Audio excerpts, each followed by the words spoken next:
Well, it's been an incredibly busy week in the world of electric mountain bikes as the Northern Hemisphere glides its way into spring. I wouldn't say glide, but like kind of clawing through that slop. It's never ending. It's never ending. And we've also got a catch up with Rob Warner after his epic ride in the Forest of Dean last week. Nice.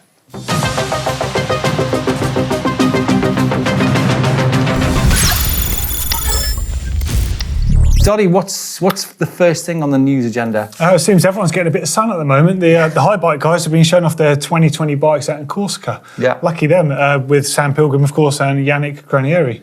Granieri, the local. I mean, some nice bit of rock riding there that the guys are on. The new Bosch Haibikes, the all-mountain 3.5 there. On the, Do you know what? I've not really seen much of the Haibikes. I know you guys have ridden the back ends of your ones. Mm-hmm. I've ridden the Canyons quite a bit, ridden the Specialized. Yeah. Never really had any time on a Haibike. Well, these are the new 2020 bikes, obviously with the Bosch Generation 4 motors in them, different geometry, increased capacity batteries, 625 watt hours. But like I said, lots of people have been enjoying the sun recently, as have we out on our sunshine shoot in Spain. So look out, coming up on the channel is Slab 2.0. Really? Slab 2.0, nice. Yeah. I heard you guys visited El Chorro as well. Yeah, El Chorro, quite an incredible sort of Moab of Spain, if you like. So, haven't they got a trail they called like Moab or something ridiculous? I mean, in many ways, it's the ultimate place to ride e-bikes because the rock is like a conglomerate and it is super grippy. I mean, it rips your shoes and your tyres apart as you climb up over it. But, or your fingers, apparently.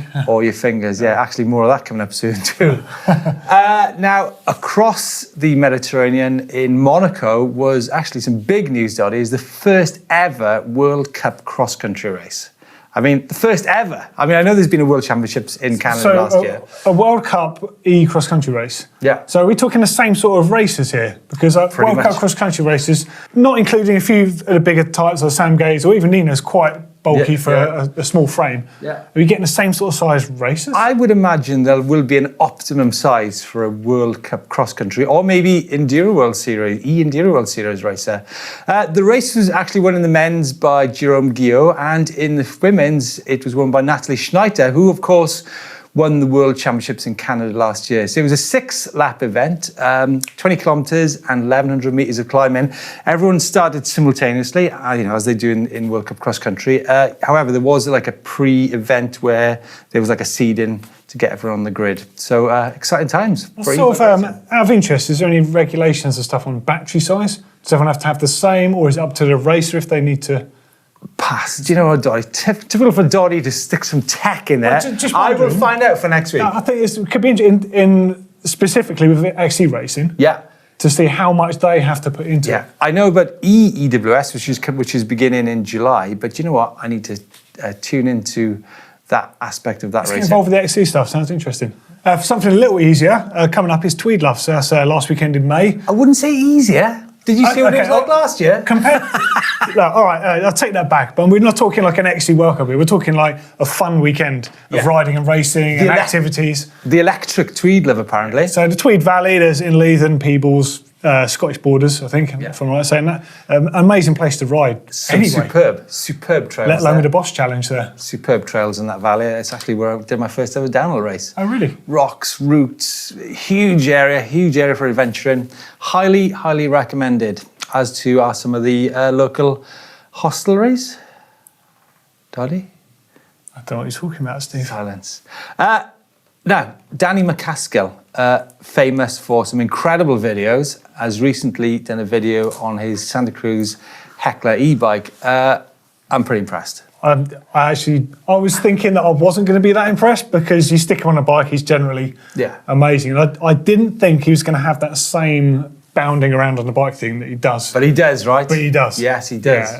Well impressed. And, when he moved up to Skye there, wow. I mean, that is, again, this I don't know what the rock is, if there maybe it's a bit of granite, but the thing is, he's got ice to deal with it by those rocks as well. Yeah. Doddy, it's quite funny because less than 12 months ago that we were chatting with Danny MacAskill in the bar in Ceuta. Crown and Anchor in Monterey, yeah. Is it the Crown and Anchor? It is Crown and Anchor, the English pub that's couldn't be less English if we tried. Now, probably one of the biggest news stories this week has actually been about the banning of e-bike tuning in France. That's people making their e-bikes go faster than 25 kilometre an hour restriction or 45 kilometre an hour restriction if it's an S-pedelec. Now, a €30,000 fine if you get caught on the road. 30,000. Yeah, 30,000. Oh my God. Now there's new legislation in France to stop all this. So it's going to have a huge impact, I think. So that's surely going to translate. That's going to go elsewhere. If they're putting that in place. So what I think what it comes down to, it's the fact that a bicycle becomes a motorcycle, and if it's a motorcycle, you need all the things such as insurance, as documentation, blah blah blah blah blah, stuff like that. So. It was bound to come sooner or later. Well, good, because there's a little old lady that I see when I'm riding up this very specific hill locally. She's turning a gear like this, carry bag swinging off the handlebars, and that thing is definitely not stock. Right, okay. And we're talking, she's like 60, 70-year-old lady flying up this hill. And this is a little old lady that Doddy knows. So, you better have a word. Yes, I hope she gets a €30,000 fine. Oh, and maybe you're losing your licence as well. Really? So it can translate to cars? You're a very naughty boy! Now, after the video we shot with Rob Warner recently, actually we caught up with him for a further discussion about e-bikes, but that's not before we came across a lad with a bicycle, a mountain bike with a motor fitted on it. So, when we're talking about, being banned for riding down the road, this is a classic case for it, especially with no brakes. It's in the Forest of Dean, isn't it? Yeah. So anyway, this is what Rob Warner had to say about e-bikes. So the cat is out of the bag. We heard that Rob Warner, the voice behind World Cup Downhill, has turned to electric mountain bikes. What the actual... You said you had just got an e-mountain bike. It's the e-bike channel, isn't it? Here we are. What is that? It's one of the latest e-bikes from China. Beautiful, easy to ride. Don't have to really bother about pedaling to go anywhere. You just turn the throttle. Yeah, she's great. So on today's EMBN show, everything e-mountain bike with Rob Warner.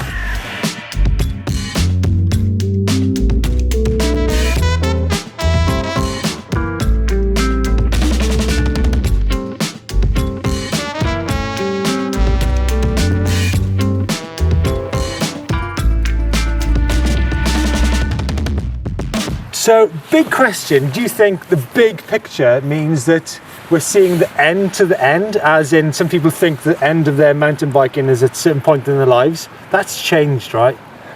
Yeah, because you do get to an age where you don't recover as quick, and then it becomes, the rides aren't as much fun, and then you're never as fit, you know what I mean? So mountain bike riding becomes, I found mountain biking cross country a chore when I started that only got worse as I got older. And you made people know that as well. Well, I'm honest. But now I got that is, I ain't never going to stop mountain biking. Wow. No, why would I? Do you know, it's only the going up hills that would stop me, and that's gone.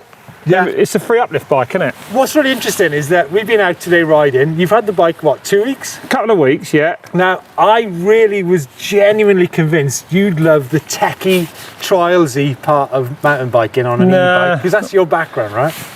Yeah, but but motorbike trials is motorbike trials, and that doesn't, it doesn't do. I know you like it.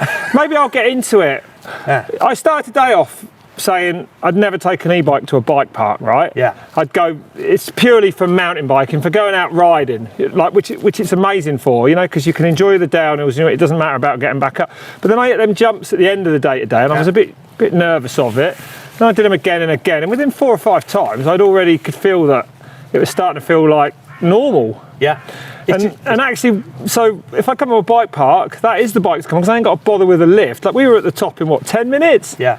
Rode all day on one battery. And of course, you powered up to 30 miles an hour. So the way the jumps are a lot bigger, you could do. Like, I'd never have done that gap up there on a normal bike, would I? I would never have attempted it. We've actually been on private land today, and Is it illegal to de-restrict them? Hey, listen. So, mountain biking has changed massively since you were a mountain biker in. I was on mountain bikes right at the start when they. When did you become a pro rider? 94. 94. Where we're at with e-bikes, then things have changed a lot, right? In what we can do.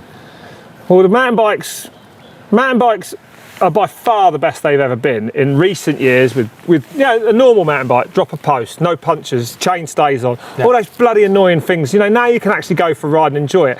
But now they've put a battery on them, and they're like, it's like, holy shit, here we go again. Yeah. But it's like 1,000 times better. Yeah. That is much better than the invention of a mountain bike. The invention of the e-mountain bike is much better for me than the invention of the mountain bike. And that was pretty good first time round. I was a kid and I was like, yeah, I'm getting out and exploring. But now it's like that feeling again, because I can go twice as far at twice the speed, and I actually want to go.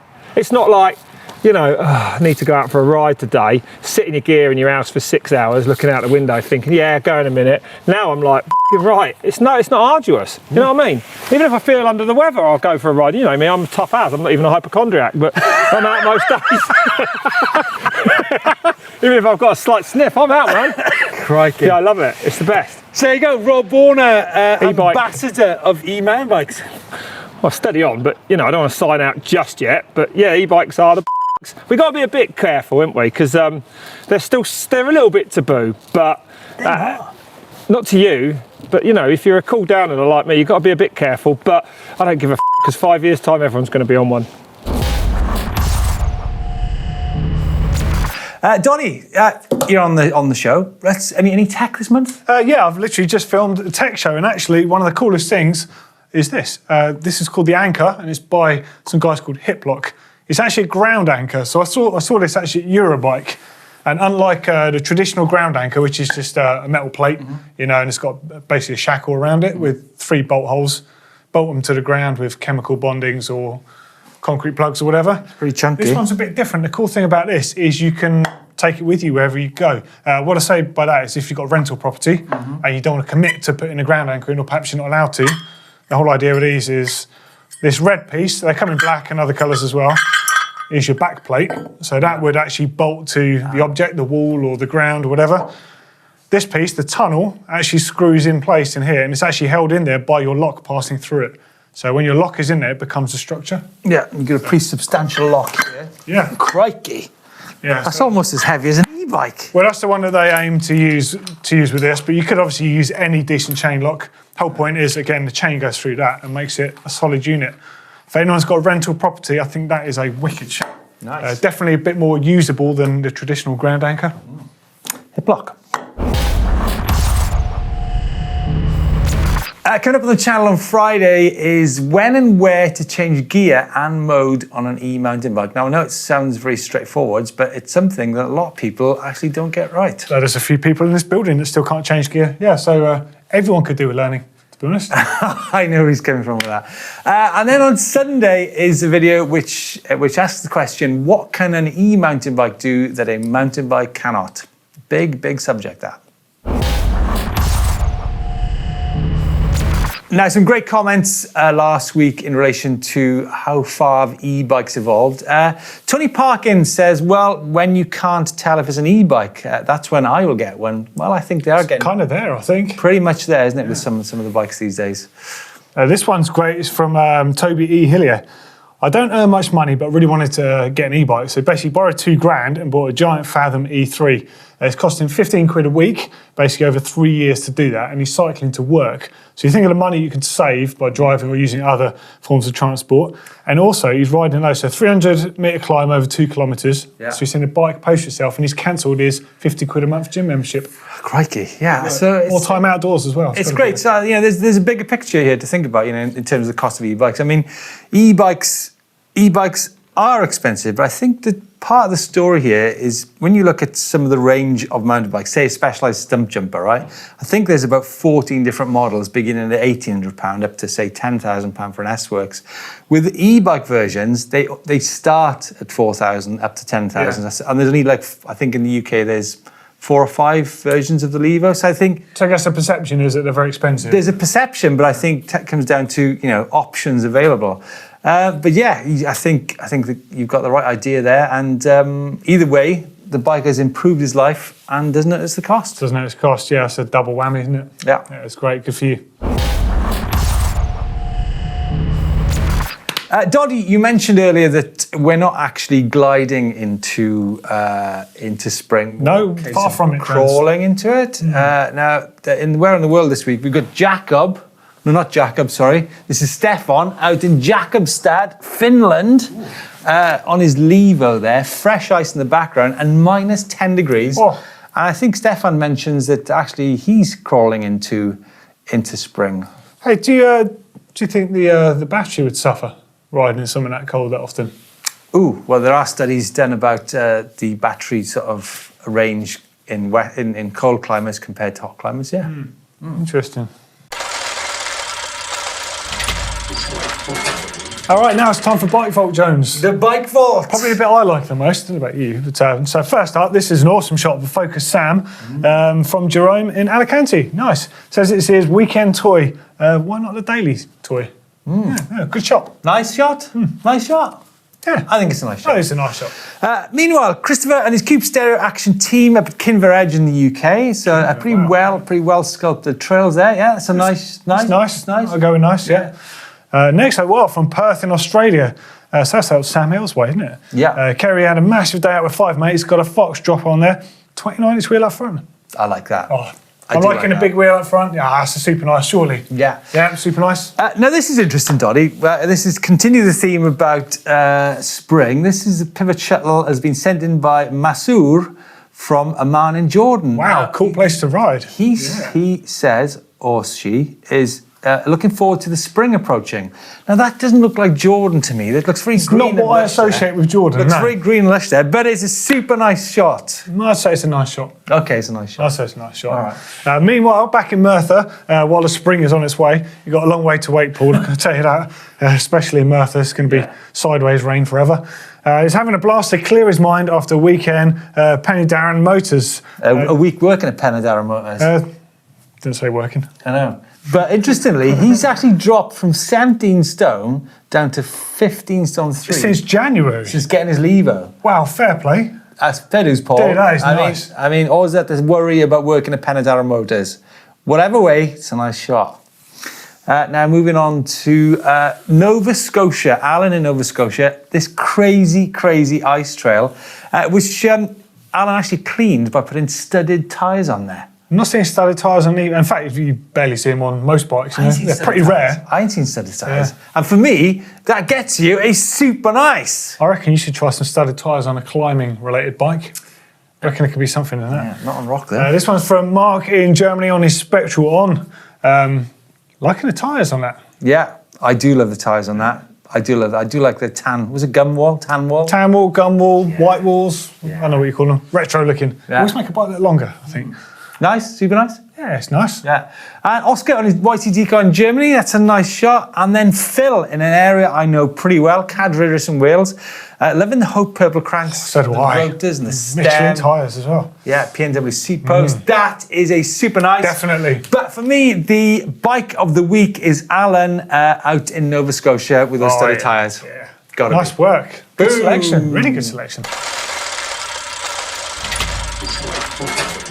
Thanks for watching, guys. Don't forget we've got the uploader service. The link to it is in the description underneath. Super easy to use. Tell us about yourselves. Tell us about your bikes. We love seeing your stuff. Now, if you're wondering why we seem to be in a different set to normal, that's because we're transitioning out of the old EMBN set into the new one. So got the decorators in. Got the decorators in. As you can see, we're in the Dirt Shed show this week. And yeah, but don't forget to let us know, as I said, as Doddy said, let us know your thoughts on all those news items, especially on the new banning of derestricted e-bikes in France. God, it's getting hot in here with that stuff, isn't it? Yeah, it is. Maybe that flu needs a bit lengthening. Total regulation. It's a bit stuffy, isn't it? Don't forget to follow us on social media and give us a thumbs up if you like this video. TTFN. Boom. TTFN. Ta-ta for now. All right. So